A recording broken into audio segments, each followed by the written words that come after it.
Tonight, my name is Catherine Magi Oliver. I am with the George Tyler Moore Center for the Study of the Civil War at Shepherd University.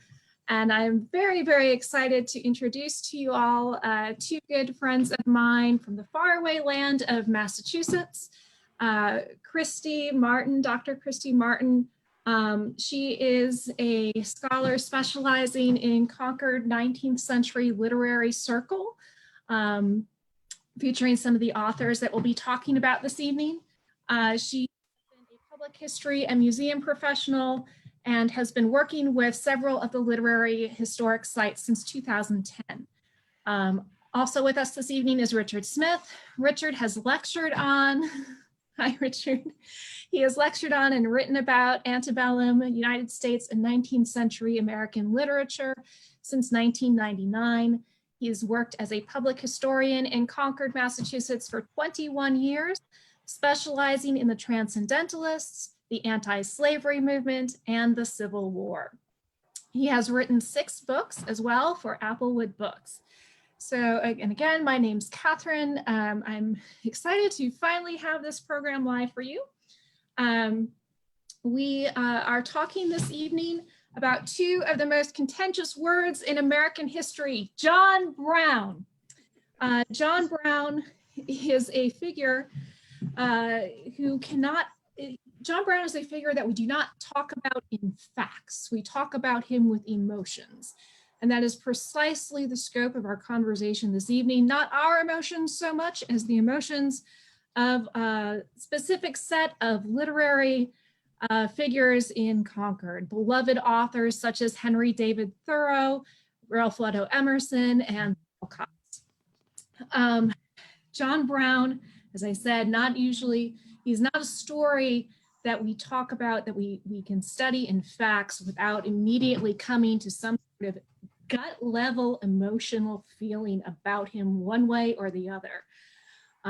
If you're not familiar with the story, just to give you a brief overview, this is a man who in 1859, accompanied by 21 individuals, came to my town here in Harpers Ferry, armed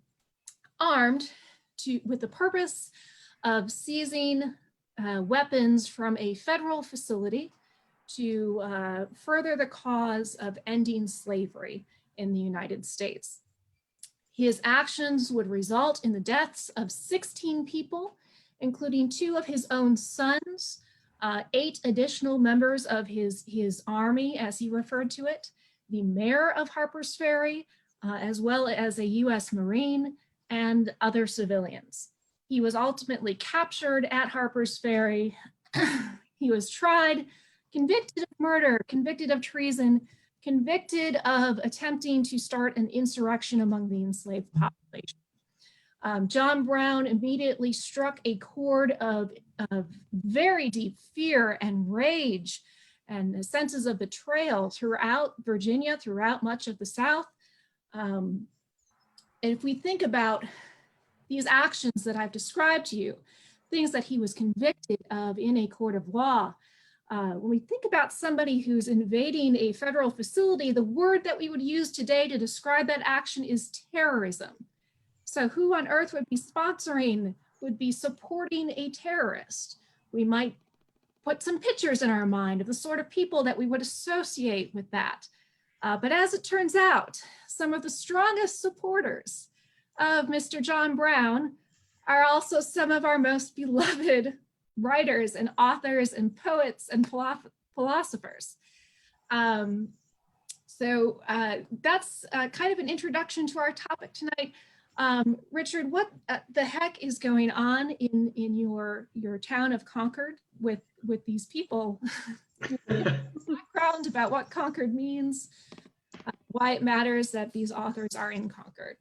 Well, Concord has always taken great pride in the fact that we are a town of rebels and radicals and troublemakers. This is where the American Revolution began on April 19th, 1775. In the days and months and weeks leading up to the Battle of Concord, we had our own form of terrorists here in town, also called the Sons of Liberty. If you were British, they were certainly terrorists. So Concord has always cherished the idea of radical troublemaking. So you fast forward 70 years into the future, by the 1830s and 40s, you have people like Ralph Waldo Emerson, Henry David Thoreau, the Alcotts. They're all living in this town. It's kind of part of the DNA of Concord to question authority, to be troublemakers, to stand up for freedom and liberty. And all of these writers and others are doing that in a literary sense. They're creating an American literature. It's literally the second revolution of Concord. So that's the town that we have by the mid-19th century. Not everybody in Concord is a transcendentalist. Not everybody in Concord is an abolitionist or a reformer, but we had plenty of them, and most of them tended to be really great writers and public figures as well. So that kind of helped their cause a lot as well. Okay, well, thank you for that bit of background. I thought we might start perhaps by trying to lay a groundwork briefly of what this big many-syllabled word of transcendentalism means. So I know some of us, I think, hit this in 10th or 11th grade and maybe never thought about it ever again. And that's really part of, I think, this discussion this evening is trying to understand how transcendentalism came to support John Browne. So I'll start with one of my favorite quotes that I think really defines transcendentalism, at least in my mind, by Ralph Waldo Emerson from his essay Self-Reliance, one of my favorites. Whoso would be a man must be a nonconformist. He who would gather immortal palms must not be hindered by the name of goodness, but must explore if it be goodness. Nothing is at last sacred but the integrity of your own mind. Absolve you to yourself, and you shall have the suffrage of the world. One of my favorites, just this powerful, and the whole essay and so many other writings of these people is just so focused on discovering yourself and believing in yourself and not forming your own ideas just because you were handed a book and handed a set of principles from some other source, going out and just determining what is true for you. Does anybody else want to share one of their kind of favorite defining pieces of this stuff? Go ahead, Kristi. Somewhat less iconic or less quotable transcendentalist is Bronson Alcott, who is very well known for not being a good writer, but I think this short quote sums up his ideas very well. Our ideals are our best selves. And transcendentalism was really idealism at the heart of it. And Bronson Alcott was a figure who tried to embody idealism in the very being of his everyday life. Plus, it's rare that you have a Bronson Alcott quote that's only like 5 words long. Exactly. Yes, as I understand it, he's quite a verbose. I think for me, for Thoreau, the best quote that explains transcendentalism is from the conclusion of Walden, where he says, if one advances confidently in the direction of his dreams and endeavors to live a life which he has imagined, he will meet with a success unexpected in common hours. So, which basically that's idealism right there. Yeah. So I always tell people, if you ever read the word transcendentalism, just replace it with the word idealism. And maybe that'll help people understand it a little bit better. Thank you. I think that's a good summary of, I hope, of what this big word kind of means. And some of these quotes, I think, are things that we still catch in our goings today. We might see them on bumper stickers or pretty little hand lettered prints and stuff. Note cards. Note cards. Yeah. But this is where they all came from. This is where these ideas came from. So how do we get now from all of these just powerful, inspirational quotes? I mean, really, I'm seeing more and more people, especially at this time, turning to Emerson, turning to Thoreau, picking up even Louisa's works, even Bronson's works, and people are looking for words that comfort them. I know for me in quarantine, one of the things that I've been doing is going back to these favorite authors of mine, and they're writing about solitude, not as a negative experience, but as one that's powerful, one that is supportive, one that helps you grow, one that is actually necessary to growth. So I'm seeing this sort of boon of turning toward these writers for support, for inspiration in these times. And then we have John Browne. Right. Well, I think we look back on a lot of the transcendental writings like Self-Reliance and Walden. I mean, I think a lot of people are kind of looking upon it as kind of a hippy-dippy, back to nature. We're all communing with nature type attitude. But I think we kind of forget that in the 1830s, with Emerson's first book, Nature, this was an incredibly radical, rebellious attitude towards the church, towards spirituality, towards man's connection with nature. This was something that really had not been done in American literature or American culture before. The idea of going out to the fields and the woods to commune with God and to feel like you're part and particle of nature and part of the divine is really radical thinking in the 1830s. So while we kind of look back on it as it's something kind of quaint, this was troublemaking stuff when it first came out in the 1830s and 1840s. So we're troublemakers. These guys are troublemakers even before they really get into the abolitionist cause. Sure. People in Boston, one of the Unitarian ministers called Emerson a mad dog for writing his book, Nature. For writing about nature. Right.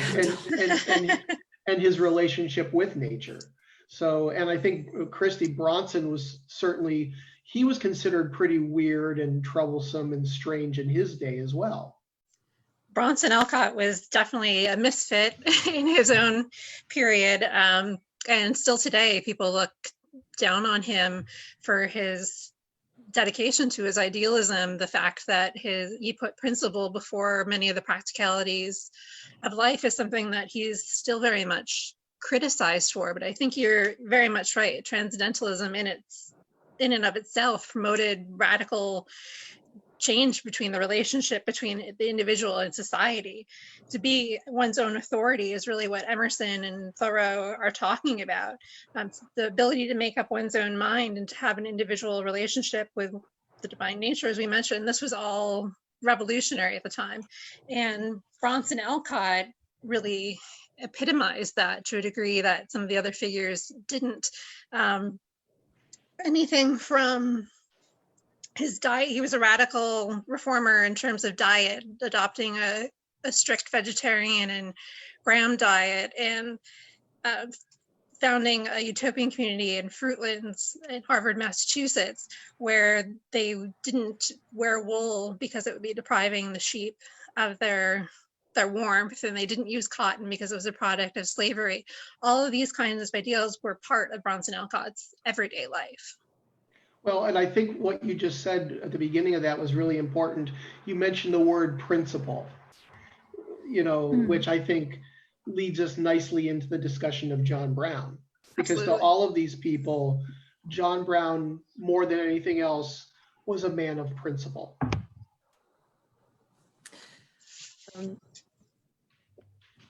I was also looking for quotes that we might share about their support for John Browne, just to kind of show that contrast. And based on what you just said, Richard, one of the things I pulled out for Emerson, and I think really kind of typifies that viewpoint of this ideal man.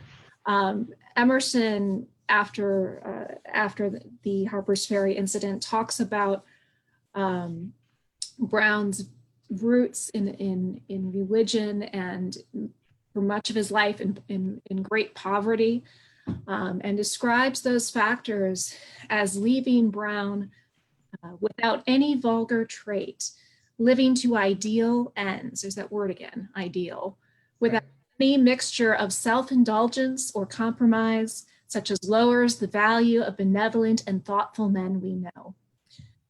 He's refusing luxuries, not sourly and reproachfully, but simply as unfit for his habit, quiet and gentle as a child in the house.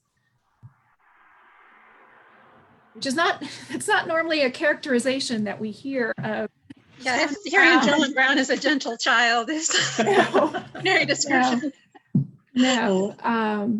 Well, and Thoreau, in his plea for John Browne, he says, he was one of that class of whom we hear a great deal, but for the most part see nothing at all, the Puritans. And then he goes on to compare John Browne to Oliver Cromwell. And time and again, not just Thoreau, but a lot of his supporters compared him to Oliver Cromwell. Kind of like the righteous, idealistic warrior type person that they all kind of looked at Cromwell as being. And to them, it was very important, I think, for them to continuously call John Browne a Puritan, because he's old school Christian in their minds. He's the eye for an eye, tooth for a tooth type guy. And he's a guy who they admired for being that way. They admired that he was strictly old school, Old Testament, Calvinist, Puritan attitude about ending slavery. And they liked that about him, I think. Kristi, do you have any insight from the Alcott's quarter? Yeah, after the raid on Harpers Ferry, Bronson Alcott called John Browne's actions, "This deed of his, so surprising, so mixed, so confounding to most persons, will give an impulse to freedom and humanity." And Bronson Alcott's second daughter, Louisa May Alcott, we tend to know for being the author of Little Women. At this time, Little Women was still a decade away. Louisa May Alcott was not yet a famous author, not well known, but she thought Browne was very heroic. She used words like martyr to describe him and called him Saint John the Just. And she referred to, referred to his execution as him being murdered. And she wrote a really powerful poem entitled "With a Rose That Bloomed the Day of John Browne's Martyrdom," that was published in the Anti-Slavery Liberator publication. And I'm just going to read a few stanzas from that poem. It's really evocative, and I encourage everyone to go out and read the whole thing for themselves. It's easy to find online. So we have, but I'm going to just select a few of the later passages from that poem. "A life so powerful in its truth, a nature so complete, it conquered ruler, judge, and priest, and held them at its feet.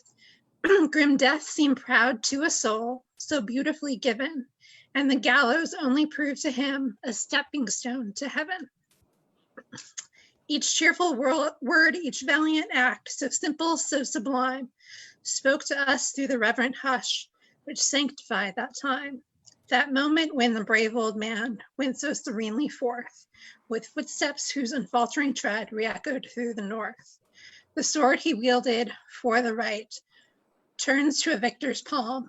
His memory sounds forevermore, a spirit-stirring psalm. No breath of shame can touch his shield, nor ages dim his shine. Living, he made life beautiful, dying, made death divine." And the very opening of that poem has imagery that ties in transcendentalism in nature with this blooming of a rose that comes from the tears of women weeping for John Browne. Oh, wow. Wow. Thank you for sharing that. So just maybe to put this in perspective here. So after this incident, we are going to see written throughout the South this message of fear and accusation that there are so many other John Brownes waiting to invade, waiting to cause mass violence. And they begin to militarize a lot at that point as just out of fear. There's a need to protect from additional John Browns from coming here and doing similar things. What's interesting, I think, though, is to consider how narrow this sphere of support really is. That this, I mean, it's my understanding that this is not the words that we're hearing, the beautiful poetry that we're listening to, is not the dominant view of the North, and not even the dominant view among transcendentalists. Would that be accurate? True. I think that certainly, as I mentioned earlier, in 1859, there's about 2,000 people living in Concord. I would say that about a dozen of them were transcendentalists, and maybe only half of those 2,000 were particularly anti-slavery. Not a lot of them were even hardcore abolitionists. So, you know, when people like Thoreau and Emerson are speaking out in support of John Browne, there's a lot of people in Concord who are against John Browne. The night that Thoreau read his plea for Captain John Browne at the First Parish Church, there was a group of people in Concord who were burning Browne in effigy that same night. Yeah. So this is, you're right, Catherine, this is a very narrow percentage of the population, I think, who are supporting, out and out supporting John Browne's raid and saying that he did a good thing. But the people in the South didn't know that.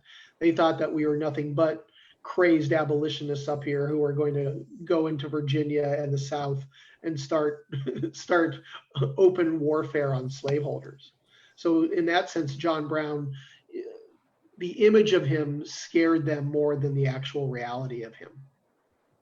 Yeah, when Thoreau was one of the first people to speak out for John Browne in Concord after he was arrested, and he sent notice that he was going to speak to honor John Browne's life, and the Republicans and the anti-slavery set sent word that they didn't think this was a good idea. And Emerson says that Thoreau wrote them back and said that I didn't write to you for permission or advice. I wrote to tell you that I was going to speak, essentially, to paraphrase.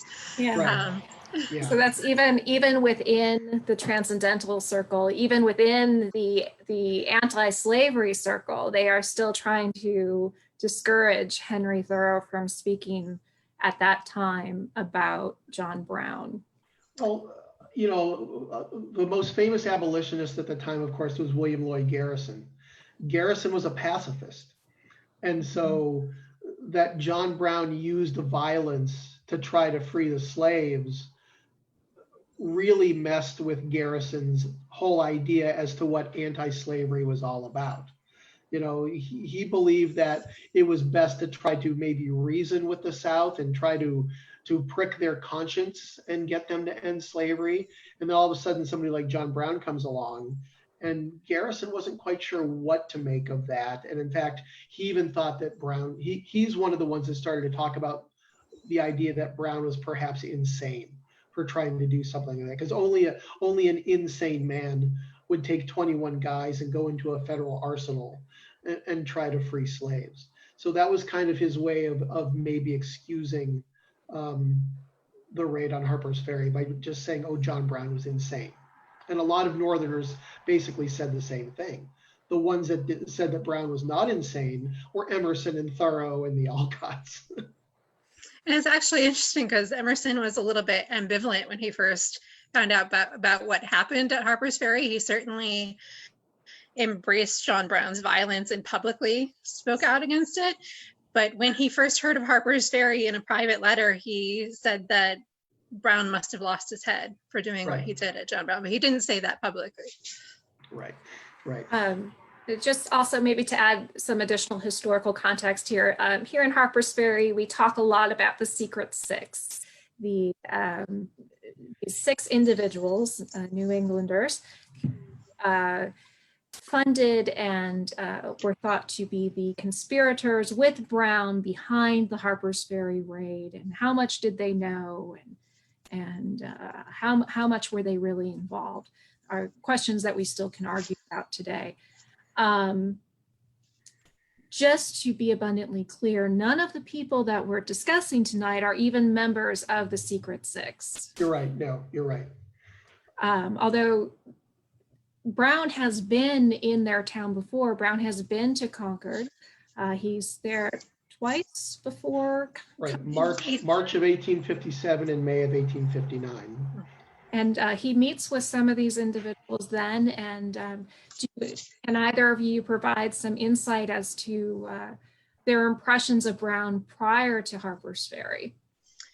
After hearing Browne speak at the Concord Town Hall in 1859, Bronson Alcott said that Browne was impressing us all deeply by his courage and religious earnestness.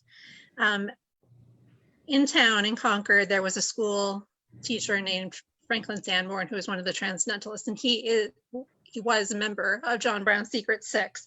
And Bronson Alcott at this time did not know the details of what was going to unfold at Harpers Ferry, but he guessed that Sanborn was, in his words, abetting John Browne in doing something revolutionary. And he actually inferred that Browne's plan was to help slaves escape. But of course, the Alcotts and the Thoreaus and even the Emersons are involved in running the Underground Railroad in Concord and helping slaves escape. So they're not going to be too uncomfortable with that idea of trying to help more enslaved people to freedom. But Bronson Alcott also remarked that John Brown's had a martyr's temper and purpose already before he knows what's going to unfold. At Harpers Ferry, he's calling him a martyr. And he also said, I think him about the manliest man I have ever seen, the type and synonym of the just.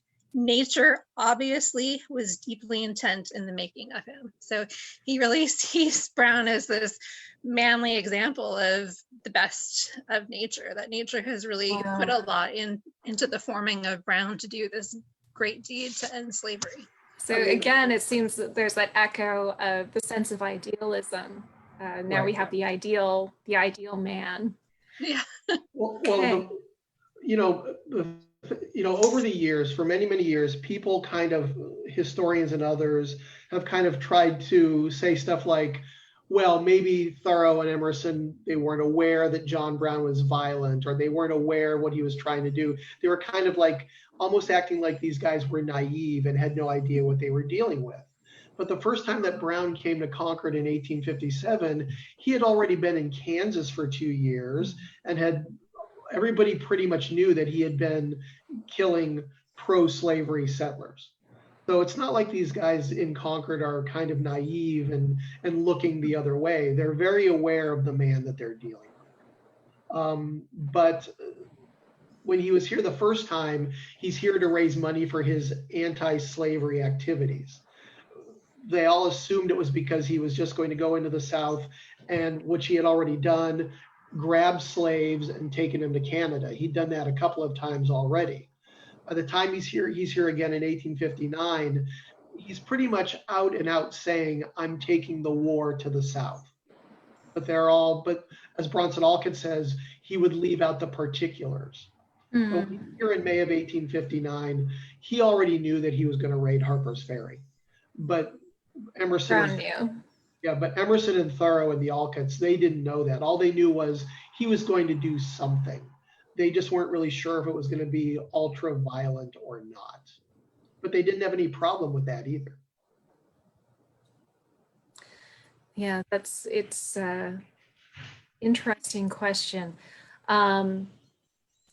You mentioned something earlier. We were talking about how so many of them were comparing Browne to Cromwell, comparing Browne to a Puritan, and they're so impressed with his sense of religion.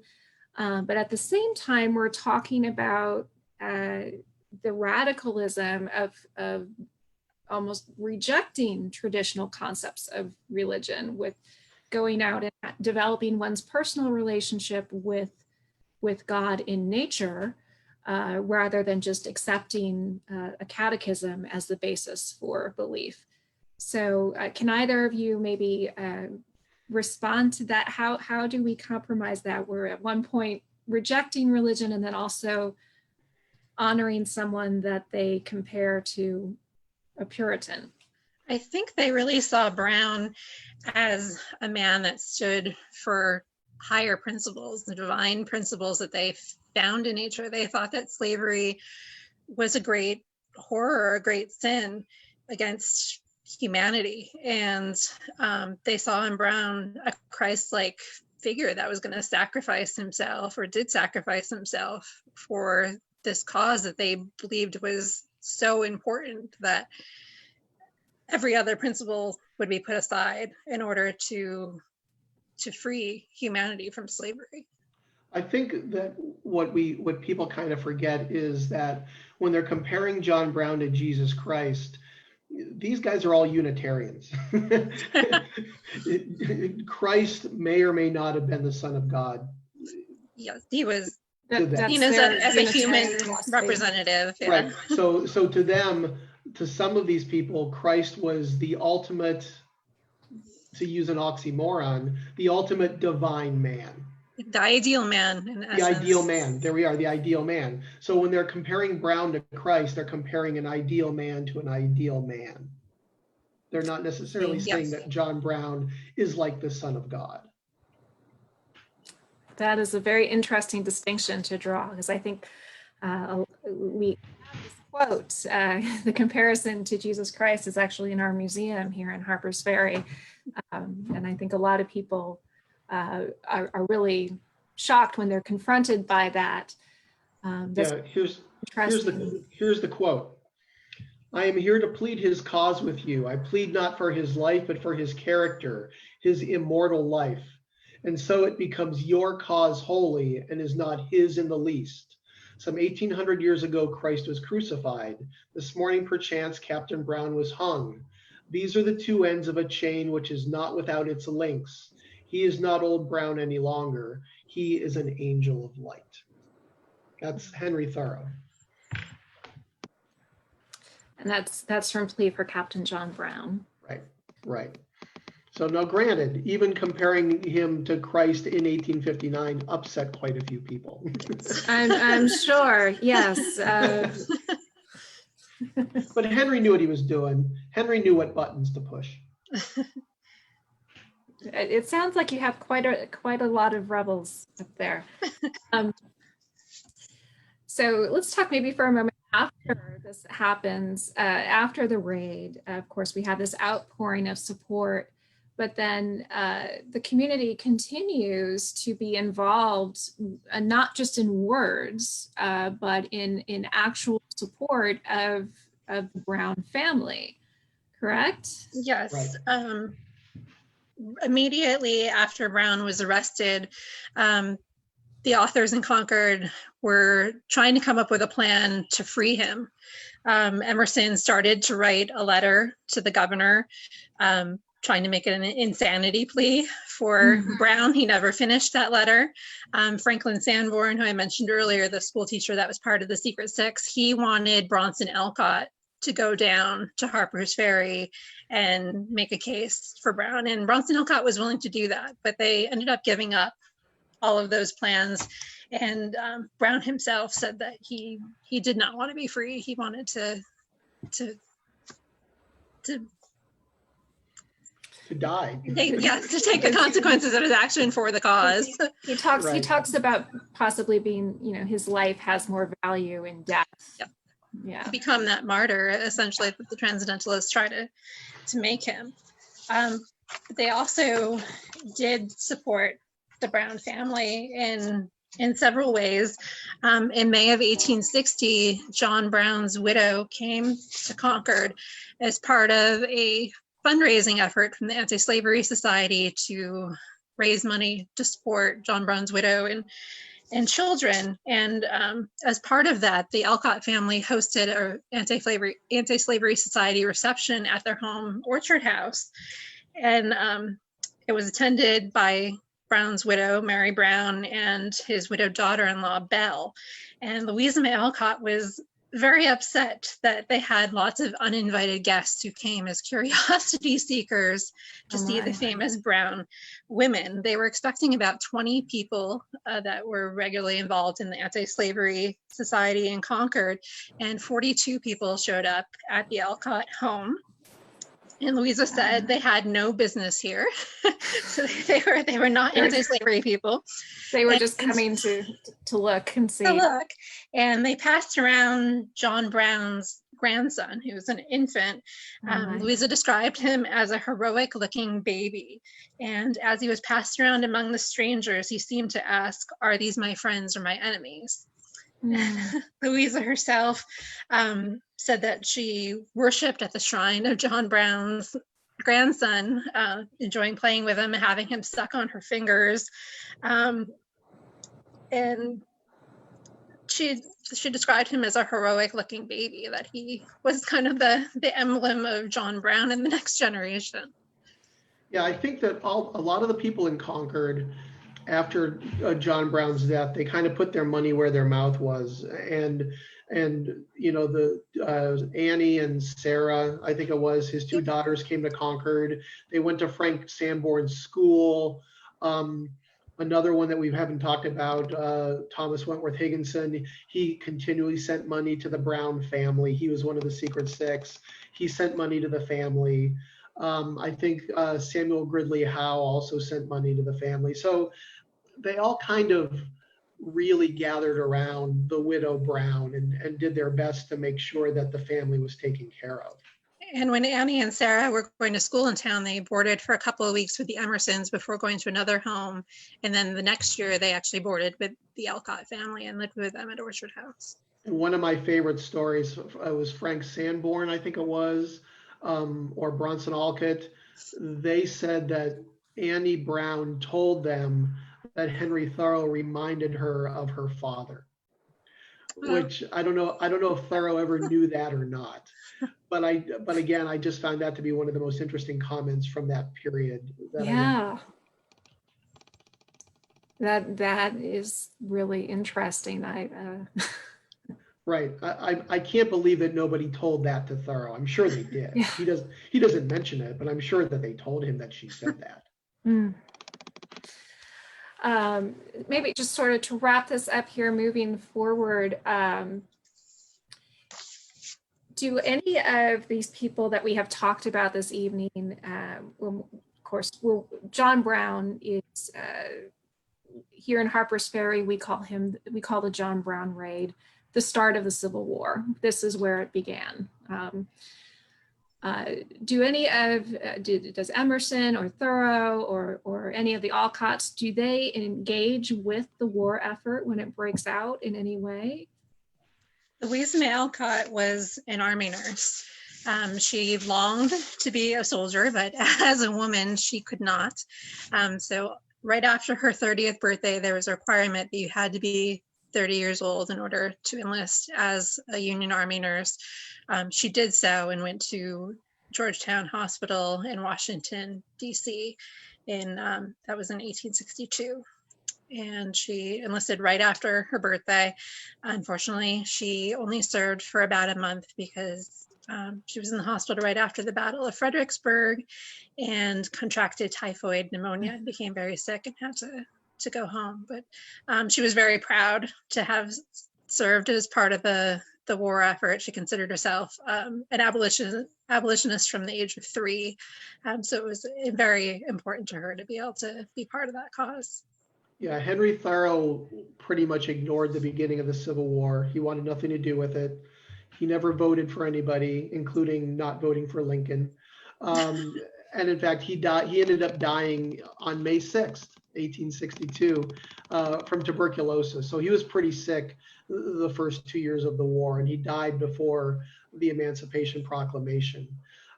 Emerson was a good Whig and then later a good Republican. He voted for Lincoln. Bronson Alcott voted for Lincoln. The first time he ever voted for anybody, he voted for Lincoln. They didn't necessarily think that Lincoln was going to do anything about slavery, but they hoped that he might. And so, voting for the Republican who might end slavery or do something about slavery was better than voting for a Democrat who was the party of slavery at the time. So that's why they were Republicans. Emerson was very much involved with the war, raising money, giving lectures, giving speeches, things like that. So they all kind of, and especially after the Emancipation Proclamation, every one of them, not just Emerson and the Alcotts, but a lot of the other transcendentalists and abolitionists certainly fell in line behind Lincoln and the Union cause after the Emancipation Proclamation in January of 1863. All right. Well, I guess we can kind of wrap this up here. Maybe if you each want to try and give us a final word on what you feel kind of explains this paradox between these authors and their support. What can we take away from this? Kristi, you want to go or you want me to go? You can go ahead first. Okay.